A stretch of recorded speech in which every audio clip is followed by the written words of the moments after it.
Өнөөдрийн сурвалжлагаараа хийл хөгжмөр хичээлж байгаа хүүхд багчуудтай уулзаж хийл хөгжмийн онцлог давуу талыг тодорхойллоо.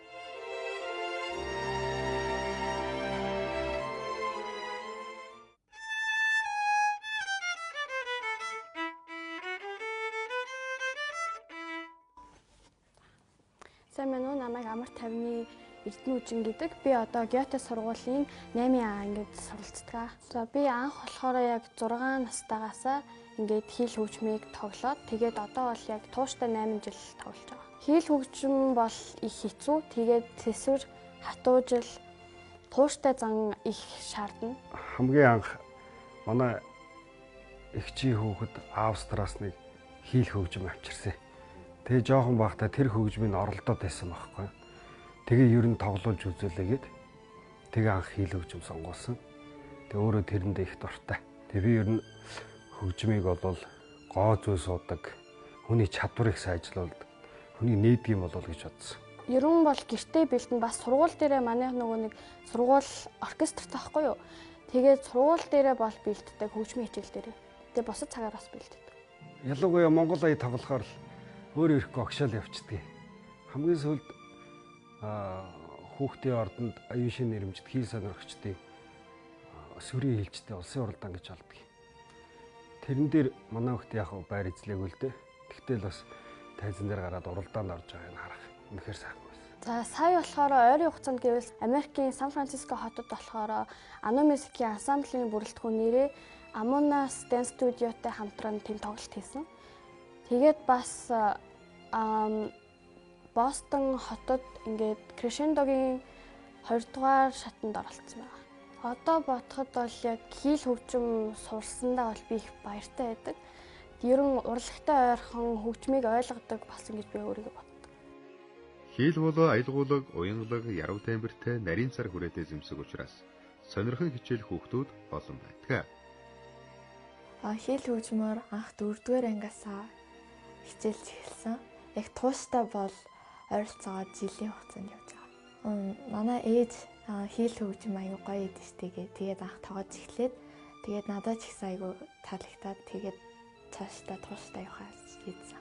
Би ер нь өөрөө аягүй тийм хөгжим урлагт аягүй дуртай. Гэхдээ яг өөрөө тийм мэрэгжлийн биш.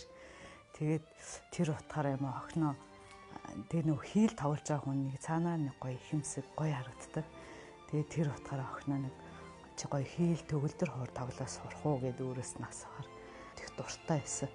Тэнд нь баярлалаа. Тэгээ хийл хөгжмөрийг хичээлүүлж байгаа. Симфони найрал хөгжим үүссэн цагаас хамгийн чухал бүрэлдэхүүнд ордог байсан хөгжим нь хийл бөгөөд симфони бүтээлүүдэд гол аялгауг ихэнхдээ хийл хөгжмөр эгшиглүүлдэг. Хийл хөгжим нь ер нь intonation аягүй их шаарддаг болохоор тэр тал дээр илүү мэдрэмжээ хийлээрээ дамжуулан бусдад хүргэх нь маш гоё шээ.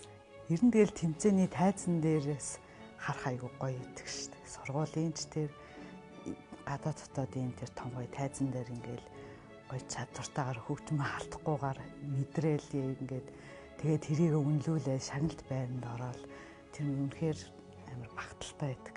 Охиноос бахаргаал сууж байдаг шүү дээ. Сүүлд Америкийн нэгдсэн улсын Сан Франциско хотод болсон Amonas Dance Studio-тэй хамтарсан хийл ба бүжгийн концертод оролцсон. Мөн Бостон хотод болсон Crescendo International Music Competition-д 2 дугаар шатанд оролцоод ирсэн. Хийл хөгжим тоглож сурснараа суралцах чадвар сайжирч, аливаад тууштай зантай болж төлөвшдөг давуу талтай. Хөгжим тоглож сурах явцад гар, хөл, нүд чих ажлын хажуугаар баруун зүүн тарих зэрэг хөгждөг байна.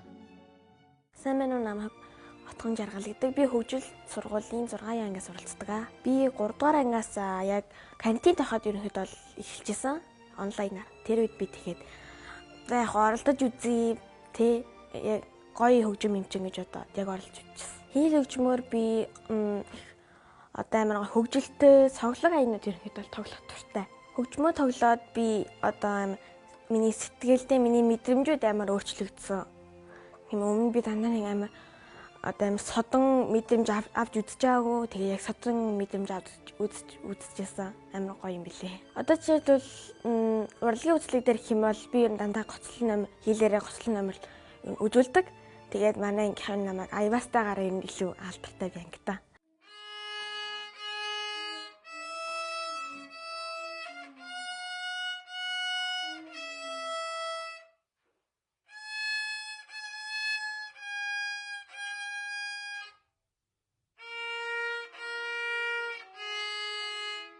Энийг болвол энэ барилтыг болвол би ингээд яг хүмүүсээс тий үеийнхээ хүмүүсээс ингээд одоо ингээд барьж байгаа хүмүүсээс ингэж барьдаг юм байна гэдээ ах яг онлайнаас хурж ирээд харж исэн. Тэгвэл анх одоо яг ингэж барьдаг байсан баг та. Одоо нотлогоо анхаарч явсан ажууд нь одоо өөр юм тажигнуулаад ингээд явдаг та. Тэр үед бол яг анхаарлаа төвлөрүүлэх. Тэгэхгүй бол одоо хийл тоглож яхад өөр юм ингээд сониулал ороод ирчих юм бол дижиг анхаарах гад тэрийг бас харах гад жоох хэцүү. Тэгээд тэр аяа тоглож чаддгүй.